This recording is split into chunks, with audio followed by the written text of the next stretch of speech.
गलत meeting on कर दी। जय जिनेंद्र, हाँ वो कुछ मीटिंग में उसमें।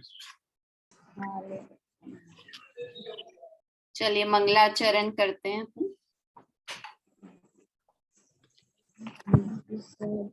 निज स्वरूप को परम रस जामे भर्यो अपार, वंदो परमानंदमय समय सार अविकार। कुंद कुंद मुनि चंद्रवर अमृत चंद्र मुनि, आत्मरसी बनारसी वंदो पद अरविंद।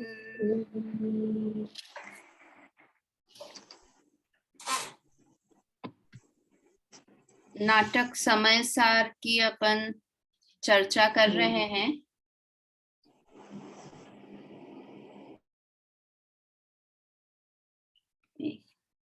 पिछली बार हमने पहला उत्थानी का पढ़ा था, उसमें 2, 3, 4 छंद रह गए थे। मैं पहले स्क्रीन शेयर करती हूँ फिर।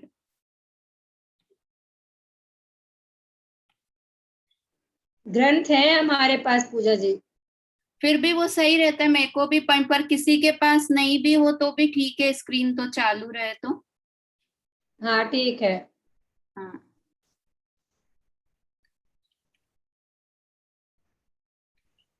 तो हम लोगों ने पिछली बार तो पहली क्लास में जो पढ़ा था वो जीव द्वार शुरू नहीं हो पाया था, लास्ट का एकाध छंद रह गया था हमारा।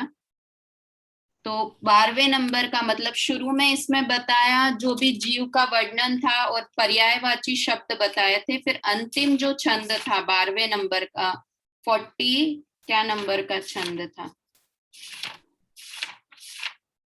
51 नंबर का छंद जो था, तो उसमें बताया कि कौन कौन से द्वार इसमें है। नाटक समय सार की विषय वस्तु बताई कि क्या क्या द्वार नाटक समय सार में है। देखिए सबसे पहले तो नाटक समय सार किसके आधार पर लिखा गया कि पहले सबसे पहले ग्रंथ था समय सार ग्रंथ। समय सार ग्रंथ कौन सी भाषा में? प्राकृत भाषा में। फिर समय सार ग्रंथ पर अमृत चंद्र आचार्य ने टीका की। जो गाथाएं लिखी उन्होंने कुंद कुंद आचार्य ने, वो प्राकृत में थी और जो गाथाएं लिखी उसके कोई हेडिंग वगैरह कुछ नहीं होते थे। कैसे मुनिराज तो पहले जंगलों में विचरण करते थे, जहां मन किया तो 2 लाइन लिखी और छोड़ दी। तो अमृत चंद्र आचार्य ने वो उपकार किया कि उसके हेडिंग देना, और उसका सिर्फ उन्होंने अर्थ ही नहीं लिखा गाथा का, उन्होंने उसके ऊपर टीका की। टीका मतलब क्या होता है? अपन बोलते हैं ना भाषा में टीका टिप्पणी करना, मतलब उसका और खुलासा करना। तो अमृत चंद्र आचार्य देव ने उस समय सार ग्रंथ पर टीका लिखी और बीच बीच में अपनी तरफ से कलश भी लिखे।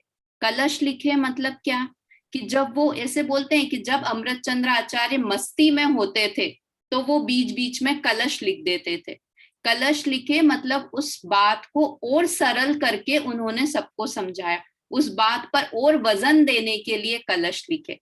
तो वो कलश जितने इकट्ठे हुए उसको राजमल जी साहब ने, पंडित राजमल जी ने उन सब कलशों को इकट्ठा करके और उन कलशों के ऊपर भी टीका लिखी, जिसे क्या कहते हैं? समय सार कलश टीका।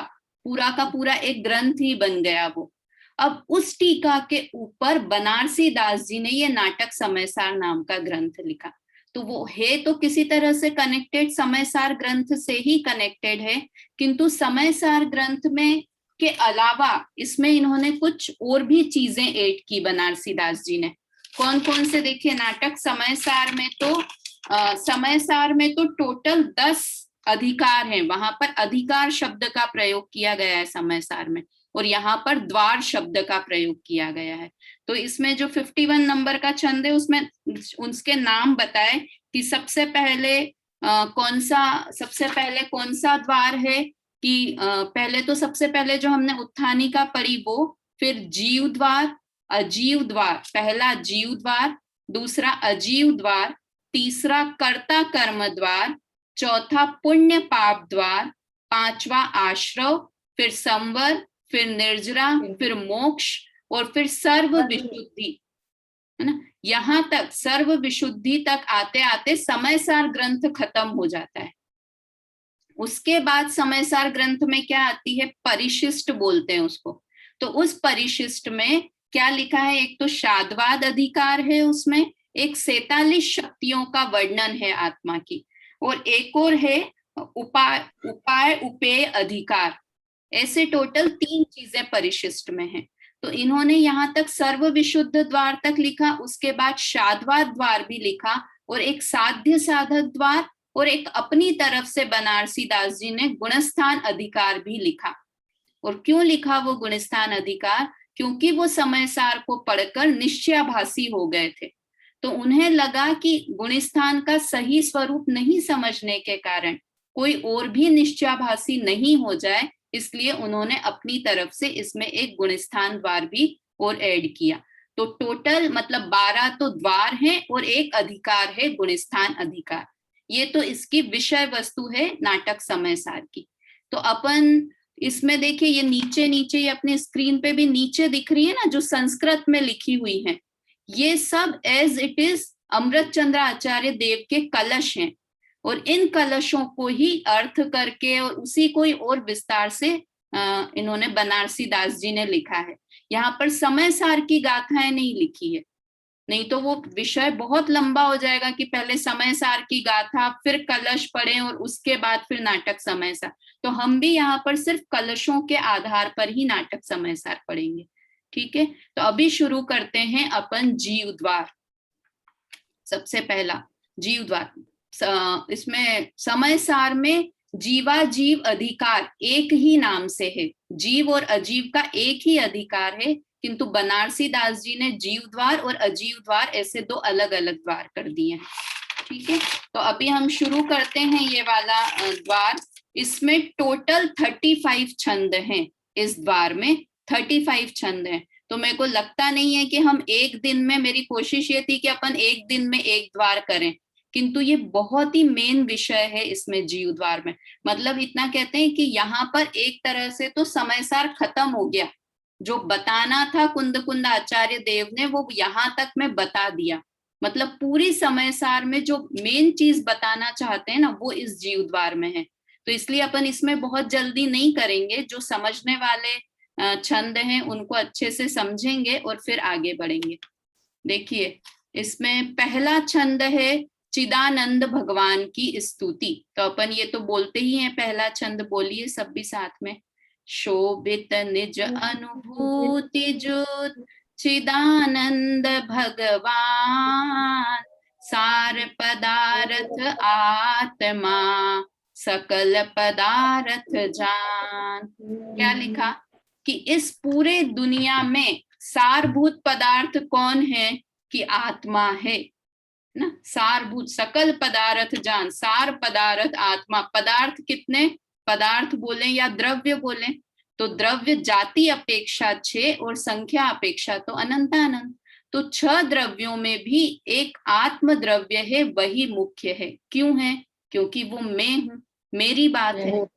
मैं स्वयं हूं, मेरी बात है। इसलिए यहाँ पर कह रहे हैं कि उस चिदानंद भगवान आत्मा को कि मैं स्तुति करता हूं, वो स्वानुभव से सुशोभित है। दूसरे छंद में सिद्ध भगवान की स्तुति की, सिद्ध भगवान को नमस्कार किया मंगलाचरण के तरह से। हर द्वार का अलग अलग मंगलाचरण किया, एक ग्रंथ का मंगलाचरण तो है ही, ऐसे करते हैं। मोक्ष मार्ग प्रकाशक में भी सबसे पहले ऊपर हर अधिकार के पहले मंगलाचरण है, तो वही तरीके से हर बहुत सारे इनका आचार्यों का और पंडितों का ऐसे ही रहता है कि हर अधिकार के पहले मंगलाचरण करते हैं। तो यहाँ पर सिद्ध भगवान की स्तुति की। और दूसरे छंद में देखिए, ये 2 लाइन है ना, सो शिव रूप बसे शिव थानक, ताहि विलो की नमे शिव गामी, है ना। ये विशेष बात कही कि कैसे हैं सिद्ध भगवान, मोक्ष स्वरूप ही हैं और मोक्ष में रहते हैं, मुक्तिपुरी के निवासी हैं। थानक है, थानक के लिखा है ना कि मोक्षपुरी में ही निवास करते हैं और मोक्ष स्वरूप ही हो गए हैं। मोक्ष कोई स्थान का नाम है, मोक्ष क्या चीज है, मोक्ष एक दशा का नाम है कि पर्याय में भी शुद्धता प्रकट हो गई है। तो वो उनके पर हम द्रव्य स्वभाव से तो हम भी मोक्ष स्वरूप हैं, किंतु पर्याय में अभी मोक्ष स्वरूप नहीं है, पर्याय में आश्रव बंध चल रहा है।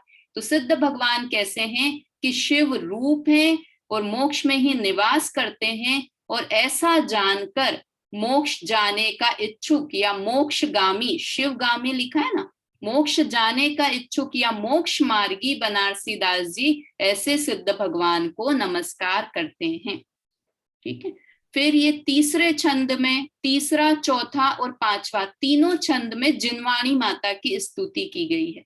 देखो ये नीचे ये छंद लिखा है ना, और ये देखो ये पहला छंद था ना, ये हर प्रवचनकार जब कलश, पहला कलश, ये नमः समय साराय स्वानुभूत्या चकासते चित स्वभावाय भावाय सर्वभावांतरश्चिदे, ये हर प्रवचनकार इस मंगलाचरण को बोलता है। और अपने को लगता है ये कुंद कुंद आचार्य देव का मंगलाचरण है। किसने लिखा ये मंगलाचरण?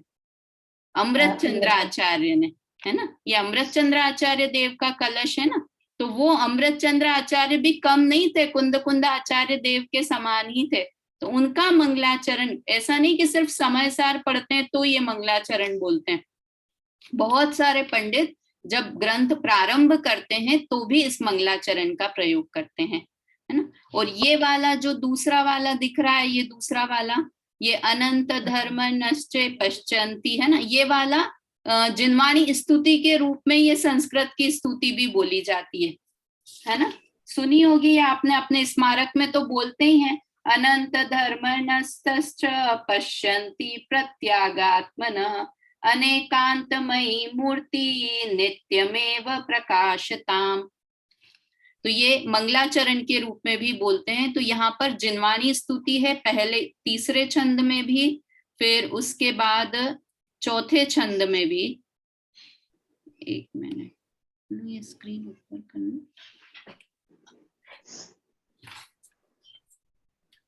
अब चौथे छंद में भी जिनवाणी की ही स्तुति है।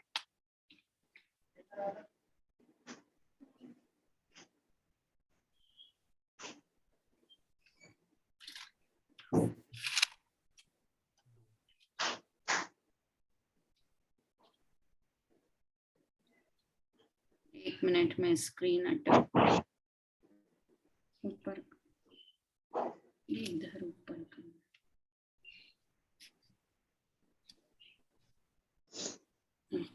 अब ये चौथे छंद में, पांचवें छंद में, इसमें भी जिनवाणी की ही स्तुति की गई है। देखिए इसमें जो चौथे छंद में खास लिखा है वो क्या लिखा है, जड़ता विस्फुरित पर परिणति संजोग भई जड़ता विस्फुरित, कि पर का संयोग करके मुझ में जड़ता आ गई है। जड़ तो किसको कहते हैं कि जिसमें ज्ञान ही नहीं हो उसको जड़ कहते हैं क्या?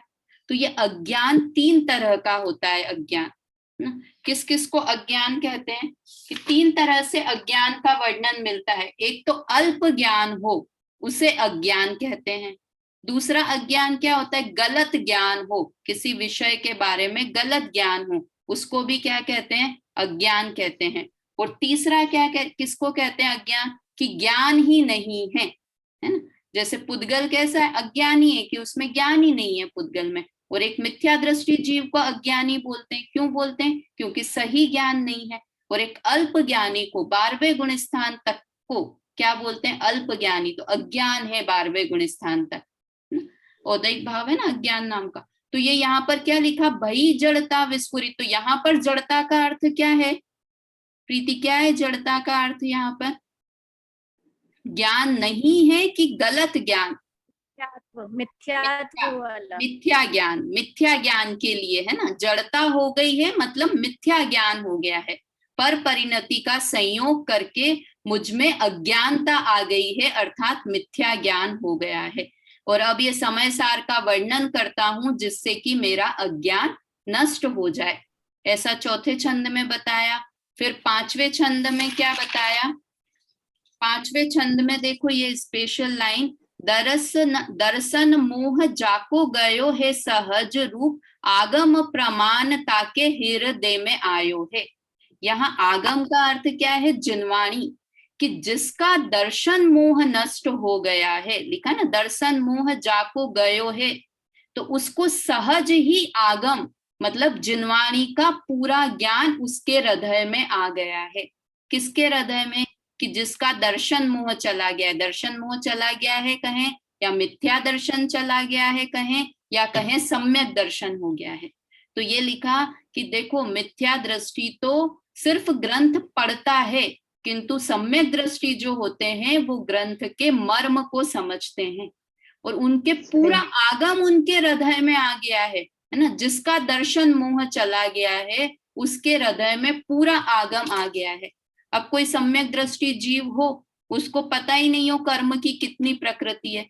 शेर की पर्याय में हो गया था ना महावीर भगवान को सम्यक दर्शन, महावीर भगवान के जीव को, तो उनको पता होंगे कितने 3 लोक हैं, कितने स्वर्ग हैं, कितने नरक हैं, किंतु फिर भी कैसा था कि उनके हृदय में आगम प्रमाणता के हृदय में आयो है, क्योंकि वे जिनवाणी के मर्म को समझता है।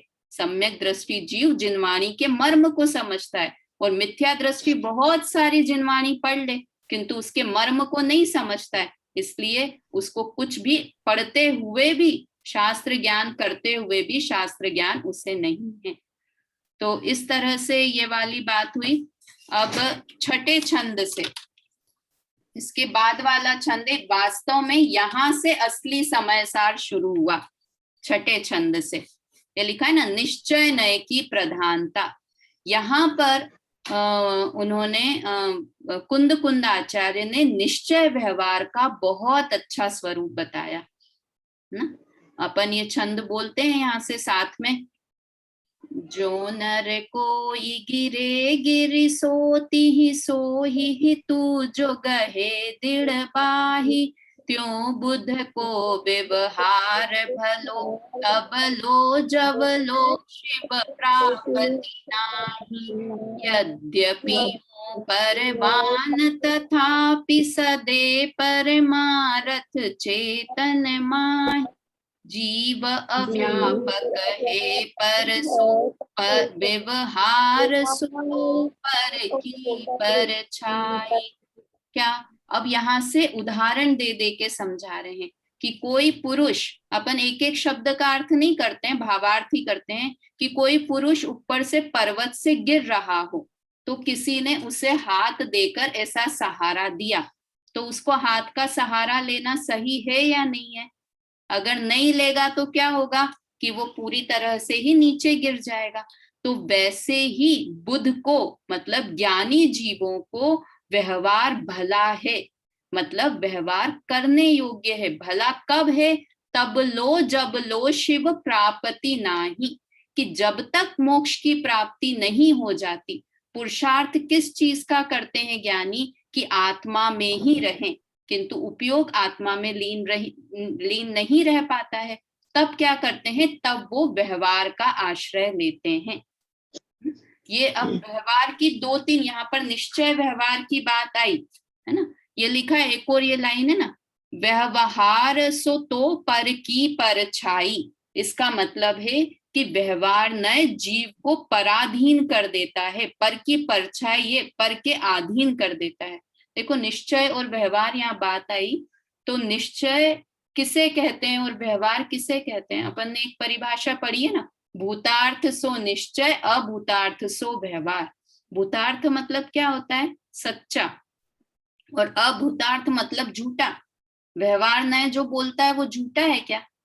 तो आचार्यों ने व्यवहार नय से इतने, ये चढ़नानी योग, करनानी योग, सबके ग्रंथ व्यवहार नय से लिखे, मतलब सब जगह झूठ लिखा है, क्रॉस कर देना चाहिए। तो असत्यार्थ कैसे बोलते हैं उसको? वो असत्यार्थ नहीं, एक समय का सत्यार्थ है ना। असत्यार्थ की जगह क्या? एक समय का सत्यार्थ है।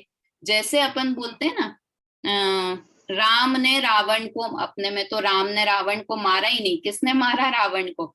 लक्ष्मण ने मारा है ना। तो लक्ष्मण ने रावण को मारा, ये निश्चय का कथन है कि व्यवहार का कथन है? कि ये व्यवहार का कथन है।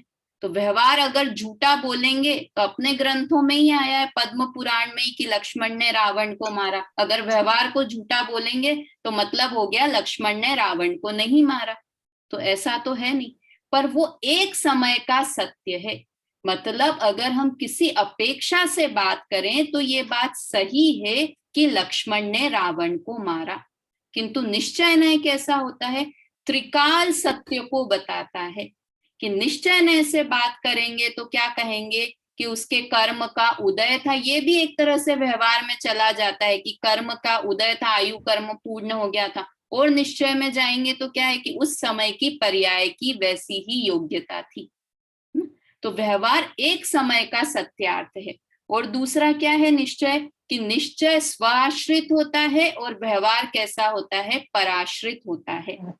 निश्चय न अंदर की बात करता है, एकदम जो डीप में जाके बात करता है, सत्यार्थ डीप में जाकर बात करता है। और व्यवहार न कैसा करता है, जो दिखता है वैसा बोल देता है।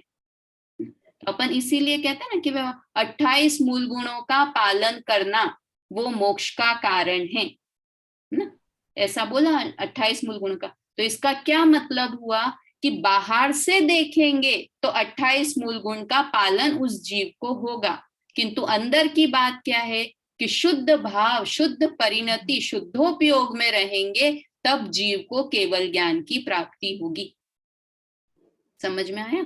तो यहाँ पर निश्चय और व्यवहार का बहुत अच्छे तरीके से ये बताया। इसका अर्थ एक बार इसमें से पढ़ दीजिए, कौन पढ़ेगा? प्रीति पढ़ो अर्थ इसका। जैसे कोई मनुष्य पहाड़ पर से फिसल पड़े और कोई हितकारी बनकर उसकी भुजा मजबूती से पकड़ लेवे, उसी प्रकार ज्ञानियों को जब तक मोक्ष प्राप्त नहीं हुआ है तब तक ही व्यवहार का अवलंब है। यद्यपि यह बात सत्य है तो भी निश्चय ने चैतन्य को सिद्ध करता है और जीव को पर से भिन्न दर्शाता है, तथा व्यवहार ने तो जीव को पर की आश्रित करता है। हाँ, मतलब पहले व्यवहार की स्थापना भी की, किंतु व्यवहार की को हटाया भी, कि स्थापना तो की, अवलंबन तो रहता है, किंतु जीव को पराश्रित कर देता है। क्योंकि हमेशा व्यवहार नय में दो चीजें चाहिए होती है। निश्चय से बात करेंगे तो एक ही बात। अब अच्छा एक बात बताओ कि शुभ भाव मोक्ष मार्ग कहना, शुभ भावों को मोक्ष मार्ग कहना, ये निश्चय, शुभ भाव मोक्ष है ऐसा कहना, ये निश्चय है या व्यवहार है? सुनीता आंटी। व्यवहार आएगा। हाँ, कहना, जहां कहने की बात करेंगे ना, और शुभ भाव निश्चय है या व्यवहार है? ममता आंटी, शुभ भाव निश्चय है या व्यवहार है? व्यवहार से। शुभ भाव निश्चय है या व्यवहार है? कि शुभ भाव तो निश्चय भी नहीं है, व्यवहार भी नहीं है। पदार्थ निश्चय व्यवहार नहीं होते, पदार्थ का कथन निश्चय और व्यवहार से होता है। वस्तु, कोई वस्तु निश्चय, कोई वस्तु व्यवहार। सम्यक दर्शन निश्चय, 28 मूल गुण व्यवहार, ऐसा नहीं है।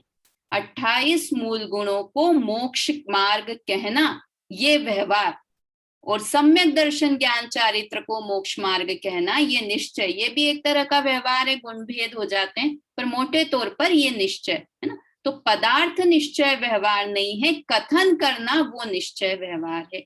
तो इस तरह से छठे इसमें छंद में निश्चय व्यवहार की बात की, और वास्तव में यहीं से कुंद आचार्य ने निश्चय व्यवहार की बात यहीं से ही शुरू हुई, इन्हीं ग्रंथों से। अध्यात्म के ग्रंथ थे ना ये, तो यहीं से शुरुआत हुई। अब ये 7वें नंबर में कहा सम्यक दर्शन का स्वरूप।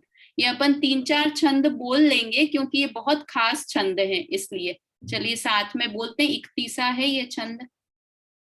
शुद्ध नय निश्चय अकेलो आपूचिदानंद, अपने ही गुण पर जाय को गहतु है। पूरन विज्ञान घन सोहे व्यवहार माही, नव तत्व रूपी पंच द्रव्य में रहतु है। पंच दर्भ नव तत्व न्यारे, जीव न्यारो लखे। सम्यक दरस यह और न गहतु है। सम्यक दरस सोही आत्म स्वरूप सोही, मेरे घट प्रगटो बनारसी कहतु है। ये पता है कौन सा छंद है? ये 7वां। इसके ऊपर भजनों की रचना हो गई इस 7वें छंद पर। कौन सा भजन? अभय कुमार जी, पंडित जी साहब, भाई साहब ने लिखा है ना, कौन सा? नव तत्वों में छुपी हुई हो, नव तत्वों में छुपी हुई जो ज्योति उसे प्रगटाएंगे, स्वानुभूति की सौरभ से निज नंदन वन महकाएंगे, है ना। ये नव तत्वों में छुपी हुई ना, कौन सा भजन है ये? शुद्धात्मा का श्रद्धान होगा, निज आत्मा तब भगवान होगा। तो कैसे शुद्धात्मा का? कि 6 9 तत्व और 5 द्रव्य, इनसे न्यारो जो जीव है ना, ऐसी शुद्धात्मा का श्रद्धान होगा, तब सम्यक दर्शन होगा। उसमें एक और लाइन भी आती है भजन में, पर्यायों से पार त्रिकाली ध्रुव को लक्ष्य बनाएंगे। मतलब पर्याय है तो सही, किंतु पर्यायों से पार जो द्रव्य है उसको लक्ष्य बनाएंगे तो सम्यक दर्शन की प्राप्ति होगी। तो कितना अच्छा इसमें, अब इसमें खास ये बताया है कि 9 तत्व, 9 पंच द्रव्य और 9 तत्व ना, इससे जीव न्यारो है। ये कैसा लिखा? शुद्ध नय से कैसा है जीव? अकेला है, चिदानंद रूप है और अपने ही गुण पर्यायों में रहता है, अपने ही गुण पर्यायों में परिणमन करता है, पूर्ण विज्ञान घन है और व्यवहार से 9 तत्व और 5 द्रव्य में रहता है। व्यवहार से ऐसा कहा जाता है कि ये 9 तत्वों में, 9 तत्व कौन से हुए? जीव, अजीव, आश्रव, बंध, संवर, निर्जरा, मोक्ष, पुण्य और पाप। तो इस रूप कहते हैं कि नहीं, जीव को ग्रंथों में भी वर्णन है और हमें भी दिखाई देता है कि भाई संवर रूप है, आश्रव के परिणाम मोह राग द्वेष के परिणाम हो रहे हैं। किंतु जब हम शुद्ध जीव की बात करेंगे तो कैसा है कि 9 पंच द्रव्य और 9 तत्व से न्यारो जीव लखे, सम्यक दरस यह और न गहतु है। जिसने इस बात को समझ लिया ना कि 9 पदार्थ और 5 द्रव्य, 5 द्रव्य कौन से लिए? इसमें 2 तरह से आता है। देखो ये यहाँ पर नीचे फुटनोट में लिखा है कि जिनागम में 6 द्रव्य कहे हैं, पर यहाँ काल द्रव्य को गौण करके पंचास्तिकाय को ही द्रव्य कहा है। तो ये 5 द्रव्यों में से जीव द्रव्य और 7 तत्व कैसे हैं कि पर्याय रूप है। ऐसा नहीं है कि पर्याय है नहीं जीव में, किंतु क्या करना है? पर्याय पर दृष्टि नहीं करनी है। जैसे कि होता है ना, समुद्र है और लहरें भी हैं, तो हमको किस पे दृष्टि करना है? कि जो अंदर गंभीर समुद्र है ना, जिसमें से लहरें निकल रही है, उस समुद्र पर दृष्टि करना है। लहरें तो कैसी हुई कि आ रही हैं, जा रही हैं, आ रही हैं, जा रही हैं, किंतु अगर जो अंदर जो गंभीर समुद्र है जिसमें से लहरें निकल रही है, वो वैसा आत्म तत्व जिसमें गुण और पर्याय दोनों हैं, ऐसे आत्म तत्व पर दृष्टि करते हैं। तो ये क्या लिखा? सम्यक दर्श यह और न गहतु है, कि ये आत्मा का सच्चा स्वरूप भी यही है और सम्यक दर्शन भी यही है। क्या कहा? सम्यक दर्शन भी यही है और आत्मा का सच्चा स्वरूप भी यही है। इसका क्या मतलब हुआ? कि जैसा पदार्थ है वैसा उसको माने तो सम्यक दर्शन होता है। तो कैसा है आत्म पदार्थ? कि 5 द्रव्य और 9 तत्वों से रहित है। तो ऐसा पदार्थ ऐसा है और ऐसा ही माना तो यही सम्यक दर्शन है। कितना अच्छा सम्यक दर्शन का स्वरूप बताया। नहीं तो हम तो देव शास्त्र गुरु का श्रद्धान, स्वपर का श्रद्धान, वो रटे हुए हैं, बस वो रटे हुए बोल देते हैं, है ना। देव शास्त्र गुरु का श्रद्धान, 7 तत्व का श्रद्धान, जीव अजीव, स्व और पर का श्रद्धान, आत्म श्रद्धान। पर यहाँ कितने अच्छे आत्म श्रद्धान की बात कुंद कुंदाचार्य ने की। देखो वास्तव एक मोक्ष मार्ग प्रकाशक में कहा है ना टोडरमल जी साहब ने, कि सब ग्रंथ पढ़ने से पहले द्रव्यानि योग के ग्रंथ पढ़ो। उसमें आया था ना, अंत में आया है कि कौन सा अनुयोग पहले पढ़ना, प्रथमानुयोग, कर्णानुयोग, चरणानुयोग की द्रव्यानुयोग, कौन सा पहले पढ़ना। तो बहुत अच्छे से समझाया उसमें। क्या कहा कि द्रव्यानुयोग पढ़कर अपनी बुद्धि को सही कर लेना। अगर अपन ये पहले समय सार पढ़ लेना तो अपने को आत्मा को ऊर्ध्व रखना आ जाए कि आत्मा की बात जहां आए वहां हम सबसे ऊपर आत्मा की बात रखें। अभी तो हम नोट्स भी बनाते हैं ना, तो जहां बोला कि आत्मा इन द्रव्यों इनसे अलग है तो हाँ ठीक है, और अभी मैं बताऊं कि इतना बड़ा लोक इतना बड़ा है, इतनी चौड़ाई है, इतनी लंबाई है, तो फट फट फट फट हमारे हाथ चलेंगे। क्यों ऐसा हो गया है? क्योंकि हम अपने को आत्मा मान ही नहीं रहे हैं। हम पूरे समय कर्म की बात आई तो हमारे कान खड़े हो जाएंगे, 3 लोक की बात आई चढ़ना योग की, और आत्मा की बात आई तो सुस्ती आ जाती है, एकदम बोरियत लगने लग जाती है जिसको कहते हैं। किंतु वास्तव में जहां आत्मा की बात आए ना वहां अपने कान खड़े हो जाने चाहिए कि मेरी बात चल रही तो यहाँ पर कैसा हूं मैं। क्या बताया कि पर्याय नहीं है ऐसा नहीं है, किंतु उन पर्यायों पर लक्ष्य नहीं करना है ना।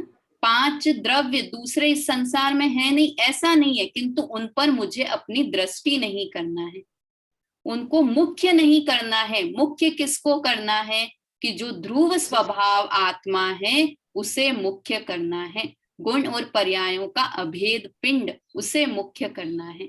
वैसे तो ये इतने दोनों ही इतने अच्छे छंद हैं कि इन दोनों पे ही हम बहुत सारी चर्चा कर सकते हैं, किंतु अब अपन 8वां छंद देखो। ये 8वें और 9वें छंद में 2 उदाहरण दिए हैं, बहुत अच्छे उदाहरण दिए। मेरे को टाइम बताना, इसमें ऊपर टाइम नहीं आता है। प्रीति हो गया क्या टाइम? टाइम 8-10 हुए। हाँ, तो 10 मिनट है, अपन ये एक और ले लेते हैं, 1-2 छंद और ले लेते हैं। देखो यहाँ लिखा है 8वें और 9वें छंद में जीव की दशा का अग्नि का दृष्टांत, और तीसरे में लिखा है जीव की दशा का स्वर्ण का दृष्टांत। 2 दृष्टांतों से यहाँ पर बात की। अपन ये पूरा छंद नहीं पढ़ते हैं। इसमें क्या बताया कि जैसे तृण की, काठ की, बांस की, आरे की इत्यादि अनेक तरह की अग्नि होती है। तृण की अग्नि क्या होती है कि अपन तिनका जलाएं, जलेगा और तुरंत ही ठंडा हो जाएगा, है ना।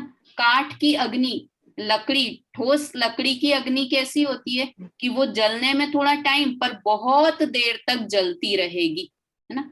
बांस की अग्नि और आरने मतलब जंगल की अग्नि कैसी होती है ना, बड़े बड़े जंगल होते हैं वो अपने आप ही जल जाते हैं, और कब तक जलते हैं कि बहुत लंबे समय तक वो जलते ही रहते हैं अपने आप, फिर बहुत इतने पेड़ नष्ट हो जाते हैं, आता रहता है ना न्यूज में। तो इतनी तरह की अग्नियां होती है, किंतु अगर हम उस अग्नि में एक चीज देखें कि उन सब में कॉमन क्या चीज है कि सबका दाहक स्वभाव है, सबका उष्ण स्वभाव है ना। तो ये अग्नि मात्र ऐसी है। वैसे ही क्या बताया, ये तो दृष्टांत हुआ, सिद्धांत क्या बताया कि 9 तत्वों में अलग अलग जीव दिखेंगे, है ना। कोई शुद्ध दिखेंगे, कोई मिश्र दिखेंगे, कोई अशुद्ध। लिखा ना यहाँ, तेसे नव तत्व न में भयो है बहु बेशी जीव, शुद्ध रूप मिश्र अशुद्ध रूप कहिए, है ना। 3 तरह से कि भगवान कैसे हैं, शुद्ध हैं, अरहंत सिद्ध। मिश्रित कौन है कि चौथे गुण स्थान से छठे गुण स्थान या 12वें गुण स्थान तक मिश्र जीव हैं, उन्हें सारे उनमें शुद्धता भी है अशुद्धता भी है। और अशुद्ध कौन है, पहले गुण स्थान वाला मिथ्या दृष्टि जीव। तो इन सब में हम पहले देखें शुद्ध जीव, अशुद्ध जीव, मिश्र जीव। तो इन सब में शुद्ध अशुद्ध मिश्र हटा दो, तीनों में कॉमन क्या चीज निकली, जीव जीव जीव। तो हमको किस पर दृष्टि करनी है कि जो सामान्य जीव है उसके ऊपर दृष्टि करनी है। समझ में आया? ये सब पर्याय हैं, शुद्ध मिश्र अशुद्ध। शुद्ध भी पर्याय है, सिद्ध दशा होना ये भी पर्याय है ना। सिद्ध सिद्ध सिद्ध हम स्मरण करते रहे तो हम मोक्ष में चले जाएंगे कि नहीं, पर्याय का ध्यान हुआ, उसके स्मरण से सिद्ध दशा प्रकट नहीं होगी, क्योंकि वो पर्याय रूप है ना। ऐसे जैसे ये अग्नि अग्नि है तो अपन ने कहा तृण की अग्नि, बांस की अग्नि, जंगल की अग्नि, कंडे की अग्नि, जो भी कोयले की अग्नि। तो ये सब आगे की तरफ तो सब अलग अलग चीज है, कॉमन क्या है कि अग्नि अग्नि अग्नि अग्नि, सबका दाहक स्वरूप है, ये सब चीज में कॉमन है। तो हमें जीव सामान्य को ग्रहण करना है। ये यहाँ पर वही लिखा, उसी प्रकार, देखो ये उसी प्रकार सिर्फ पढ़ते हैं, उसी प्रकार जीव व्यवहार नय से नव तत्वों में शुद्ध, अशुद्ध, मिश्र आदि अनेक रूप हो रहा है ना। समझ में आया? नव तत्वों में शुद्ध रूप कौन से हो रहा है कि मोक्ष तत्व, मोक्ष तत्व शुद्ध है। अशुद्ध कौन सा तत्व है? आश्रव बंध अशुद्ध है। मिश्र कौन से हैं? संवर और निर्जरा इस समय जो है वो मिश्र हैं। तो इतने अनेक रूप हो रहा है, परंतु जब उसकी चैतन्य शक्ति पर विचार किया जाए तब वह शुद्ध निश्चय नय से अरूपी और अभेद रूप ग्रहण होता है। समझ में आया? मतलब ये नव तत्वों में छुपी हुई ज्ञान ज्योति, और ये ऊपर वाला ये नव तत्वों में जीव तत्व भी कैसे ले लिया। वैसे अपन बोलते हैं जीव और अजीव द्रव्य रूप भी हैं, किंतु यहाँ पर नव तत्व ले रहे हैं ना, तो जीव और अजीव को भी पर्याय रूप से ले रहे हैं कि वो वाला जीव जिसमें पर्याय है, तो वो पर्याय वाला जीव भी दृष्टि का विषय नहीं है। मतलब यहाँ पर फट फट विधि बताई है कुंद आचार्य देव ने कि सम्यक दर्शन करना है तो क्या करो कि 7 तत्वों पर से भी दृष्टि हटा दो, एक ध्रुव तत्व पर दृष्टि ले जाओ। मतलब वास्तव में करने योग्य जो हमारा कार्य है ना वो बता दिया। ये 9वें छंद में भी वैसा ही है। जैसे समय हो गया है, मैं इतनी जल्दी में 2 मिनट में इसको लेती हूँ, फिर अगली क्लास में वापस। मेरे को था कि मैं 10-15 कर लूंगी, आधा आज कर लेते हैं, आधा अगली क्लास में। पर अब ये मेन गाथा है ना, इनको भगा भगा के करने से कोई मतलब नहीं। ये तो जितनी बार पढ़े उतनी बार अच्छा है इन गाथाओं को। मतलब ये तो हमको सीखना ही है, करने योग्य चीजें। इसलिए मैंने वो शुरू की जो गाथाएं थी कि मंगलाचरण वगैरह है, वो अपन वैसे ही कर लें, किंतु जो ये मुख्य छंद है ना इनको तो अच्छे से देखो। इसमें ये अगले वाले में 9वें में सोने का उदाहरण दिया ना, स्वर्ण का उदाहरण, कि सोना हम किसी सुनार के पास जाएं, अपना सामान दिखाएं, तो वो कितना पैसा देगा आपको? सुनीता आंटी, वीना आंटी, कितना पैसा देगा वो? कि उसके अंदर जब सोने की ज्वेलरी बनती है ना तो प्योर सोना नहीं होता है, उसमें दूसरा धातु, यहाँ लिखा है ना कुधातु मिलाए, कुधातु मतलब उसमें दूसरे मटेरियल, सिल्वर डालेंगे, कुछ भी डालेंगे दूसरा, तब उसके वो बनती है ज्वेलरी। तब अगर हम अपने सोने का हार बेचने जाएं तो वो क्या देगा सुनार? किसके पैसे देगा वजन करके? जो सोना सोना है ना उसके पैसे देगा। तो उस समय भी उसमें अशुद्धता तो है सोने में, किंतु उसकी दृष्टि किसके ऊपर है? सुनार के ऊपर, सिर्फ सोने के ऊपर है।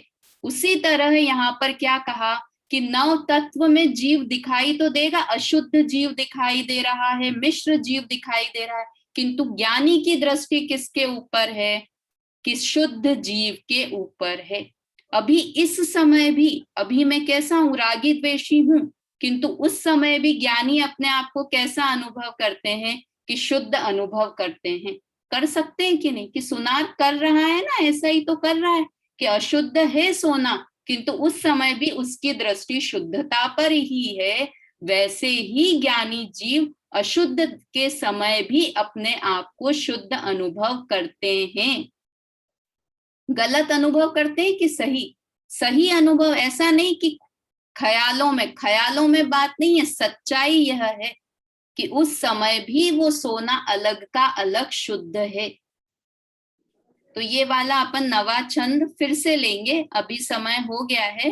9वां, 10वां और 11वां छंद ऐसे सब अगली बार की क्लास में लेंगे।